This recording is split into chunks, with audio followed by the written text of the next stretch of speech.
ये जो 2 खाद आप देख रहे हैं, ये गर्मी में किसी भी तरीके के प्लांट को आप दे सकते हैं।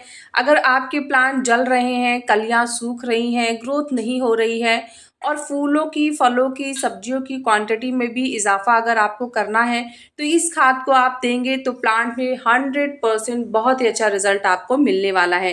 कितनी भी भयंकर गर्मी पड़ रही हो, ये खाद आपके प्लांट को ठंडक भी देगी और साथ-साथ में ग्रोथ में भी फ़ायदा करेगी।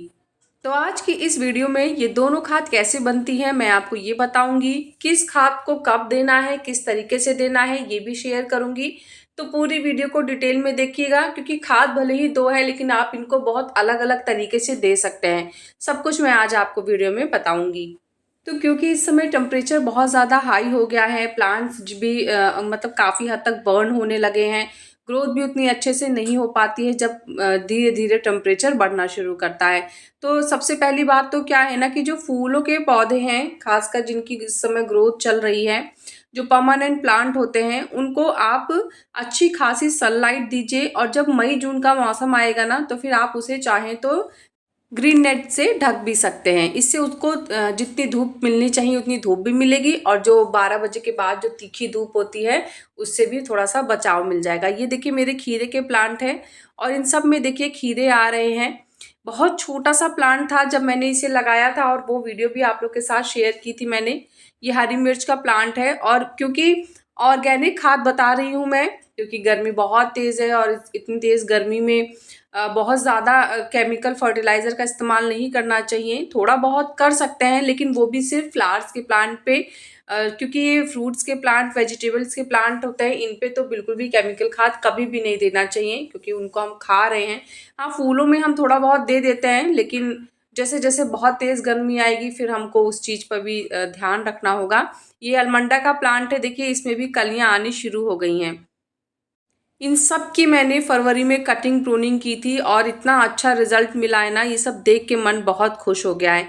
तो अब जो खाद है उसके बारे में बात कर लेते हैं, इसको कैसे बनाना है और फिर उसके बाद प्लांट्स को कैसे देना है। तो इसके लिए सबसे पहले आप एक नॉर्मल बाल्टी ले लीजिए, गहरी बाल्टी लीजिएगा, और उस बाल्टी में मैंने देखिए यहाँ पे लगभग 5 लीटर पानी ले लिया है।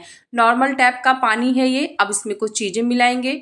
तो मैंने यहाँ पे लगभग 250 से 300 ग्राम गोबर की खाद ली है। अगर आपके पास गोबर की खाद नहीं है तो आप वर्मी कंपोस्ट का भी इस्तेमाल कर सकते हैं, वो भी सेम ही वर्क करेगा। बस ये है कि जब गोबर की खाद आप पानी में डालेंगे ना, तो इसको एक बार अच्छे से चला ज़रूर दीजिएगा, क्योंकि फिर ये ऊपर ही चलती रहती है, तैरती रहती है, मतलब ये अच्छे से भीगती नहीं है। तो इसलिए मैंने एक स्टिक की मदद से इसे 3-4 बार ऐसे मिक्स कर लिया है, ताकि जो जितनी भी गोबर की खाद है वो पानी में भीग जाए, और जब वो भीगेगी तो अपने आप ही नीचे बैठ जाएगी। इसके बाद फिर मैंने यहाँ पे नीम की खली का इस्तेमाल किया है। तो इसकी क्वांटिटी मैंने 4 चम्मच ली है, और नीम की खली बहुत इम्पॉर्टेंट है, बहुत ज़रूरी है, तो इसको स्किप मत करिएगा। तीसरे नंबर पे फिर मैंने यहाँ पे लकड़ी की राख का इस्तेमाल किया है। तो अगर आपके पास लकड़ी की राख नहीं है तो अभी इसका ऑप्शन मैं आगे आपको बताऊंगी, लेकिन अभी फ़िलहाल क्वांटिटी मैं आपको बता देती हूँ। तो मैंने यहाँ पे लगभग 2 चम्मच लकड़ी की राख का इस्तेमाल किया है। और अगर आपके पास लकड़ी की राख नहीं है तो फिर आप यहाँ पे हल्दी पाउडर का इस्तेमाल कर सकते हैं, लेकिन हल्दी पाउडर आप अभी ना डाल के जिस दिन खाद देंगे अपने प्लांट्स में, जब ये तैयार हो जाएगी तब दीजिएगा। क्वांटिटी लगभग 2 बड़ा चम्मच आप हल्दी पाउडर इसमें डाल सकते हैं, वो भी तब जब प्लांट्स को देने के लिए एकदम रेडी हो जाएगा तब। अभी फ़िलहाल क्योंकि मेरे पास है लकड़ी की राख, तो मैंने लकड़ी की राख का इस्तेमाल किया है। इसके बाद इसे अच्छे से मिक्स ज़रूर कर दें। देखिए वर्मी कंपोस्ट या गोबर की खाद में नाइट्रोजन, फास्फोरस, पोटेशियम तीनों पाया जाता है, और जो नीम खली है वो फंगस से, कीड़ों से दूर रखेगी। माइक्रोन्यूट्रिएंट्स भी बहुत सारे होते हैं। उसके बाद जो हमने लकड़ी की राख डाली है इसमें पोटेशियम है, और साथ ही साथ फंगस से ये प्लांट को बचाती है। तो सारी जो तीनों खाद मिलके बहुत ही अच्छा रिजल्ट देंगी। इसके बाद फिर मैंने यहाँ पे कुछ प्याज के छिलके लिए हैं। तो ये लगभग 5 से 6 प्याज के छिलके हैं। ये वो छिलके हैं जो बहुत ही आसानी से ऊपरी लेयर पे रहते हैं और निकल जाते हैं। मतलब ये वो वाले छिलके नहीं हैं जिन्हें चाकू से काटना पड़ता है। अंदर वाले छिलके नहीं, सिर्फ ऊपर वाले जो छिलके होते हैं हमें उसका इस्तेमाल करना है। तो मैंने यहाँ 1 लीटर पानी लिया है। उस 1 लीटर पानी में मैंने लगभग 5 जो प्याज के ऊपरी छिलके होते हैं उन्हें डाल दिया है।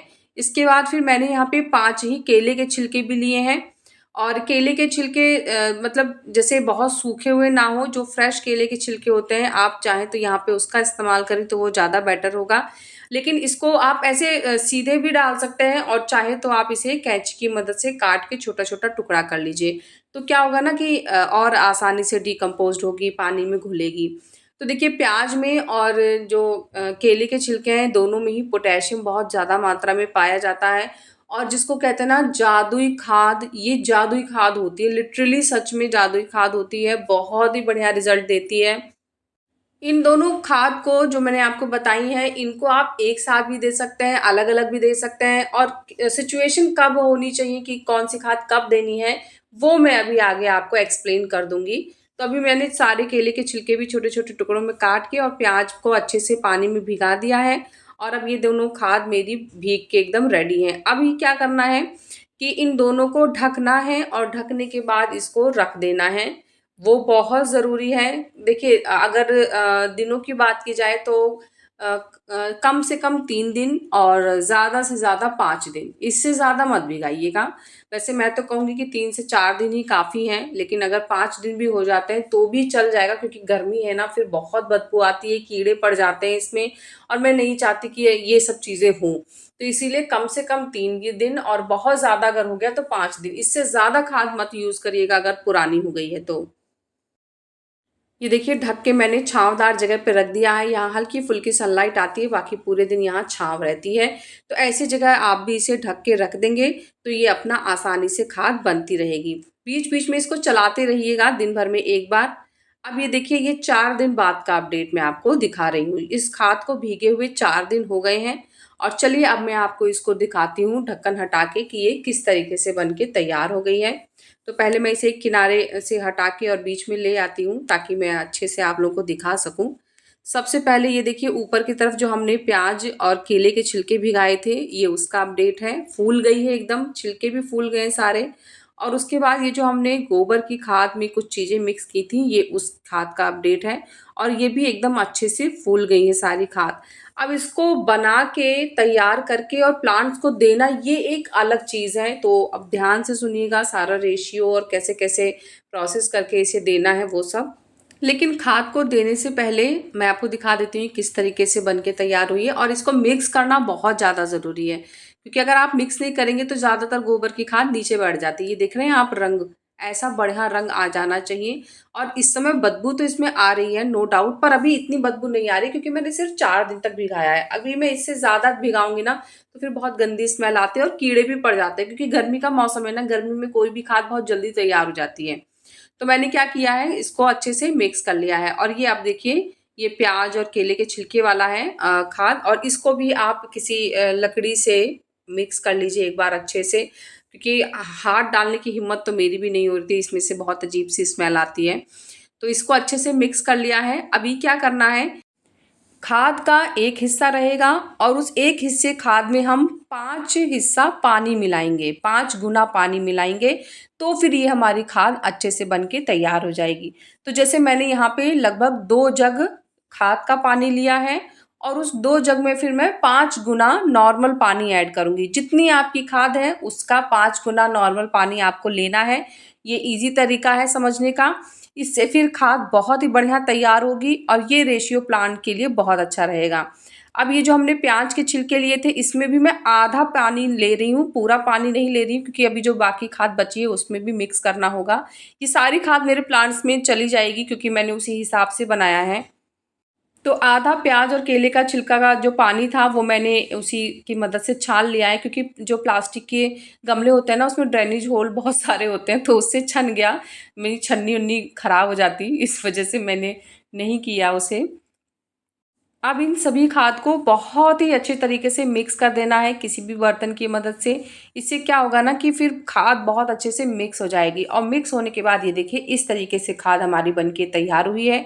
कलर आप देख लीजिए और जो प्रोसेस है वो मैंने जो आपको बताया है वो देख समझ गए होंगे आप। अब इसको किस तरीके के प्लांट में देना है पहले ये बता देती हूँ। तो देखिए जो खाद हमने दोनों मिक्स कर ली है, तो ये खाद आप फ्लावर के प्लांट्स को, फ्रूट के प्लांट को और वेजिटेबल के प्लांट को दे सकते हैं। लेकिन अगर आप इंडोर प्लांट्स में देना चाह रहे हैं तो फिर यहाँ पे जो केले के छिलके और प्याज के छिलके वाली खाद है उसको आप मिक्स ना करें। खाली गोबर की खाद जो हमने बनाई है वही इंडोर प्लांट्स में देनी है, क्योंकि छिलके की जो खाद होती है इंडोर प्लांट्स में देने से फंगस के चांसेस बढ़ जाते हैं। इसलिए मैंने आपसे कहा कि गोबर की खाद वाली खाद तो आप दे सकते हैं इंडोर प्लांट्स को, पर छिलके वाली खाद मत दीजिएगा। और इनके अलावा बाकी ये दोनों खाद आप किसी भी प्लांट को दे सकते हैं। हाँ, एक ज़रूरी चीज़ और मैं आपको बताती हूँ, जैसे अगर आपके प्लांट में ग्रोथ तो बहुत अच्छी हो रही है लेकिन फूल नहीं आ रहे हैं, तो यहाँ पे आप सिर्फ केले के छिलके और प्याज के छिलके का इस्तेमाल करें। और अगर आपके प्लांट में ग्रोथ और फूल दोनों चाहिए आपको, तो फिर आप इन दोनों को मिक्स करके दे दें। तो ये चीज़ें थी जो मुझे क्लियर करना था, ताकि आप समझ सकें कि किस खाद की क्या विशेषता है और उसे कब देना है। 20 से 25 दिन में आप इस खाद को दोबारा रिपीट कर सकते हैं। बहुत ही अच्छा रिजल्ट मिलेगा, एक बार आजमाइएगा ज़रूर। मौसम चाहे कितना भी गर्म वाला हो, आप इस खाद को प्रॉपर महीने में 20 से 25 दिन में एक बार दीजिए। कोई भी निगेटिव रिजल्ट नहीं मिलने वाला है। प्लांट की ग्रोथ 100% बहुत अच्छी होने वाली है। तो खाद से संबंधित सारी जानकारी बता दी है। इसके बाद भी अगर कोई क्वेश्चन कन्फ्यूज़न होगा तो आप कमेंट कर सकते हैं। कैसा लगा मेरा आज का ये वीडियो मुझे ज़रूर बताइएगा। अगर आपको वीडियो पसंद आया है तो वीडियो को लाइक करिएगा, चैनल को सब्सक्राइब करिएगा। मिलते हैं फिर नेक्स्ट वीडियो में, तब तक के लिए बाय, टेक केयर।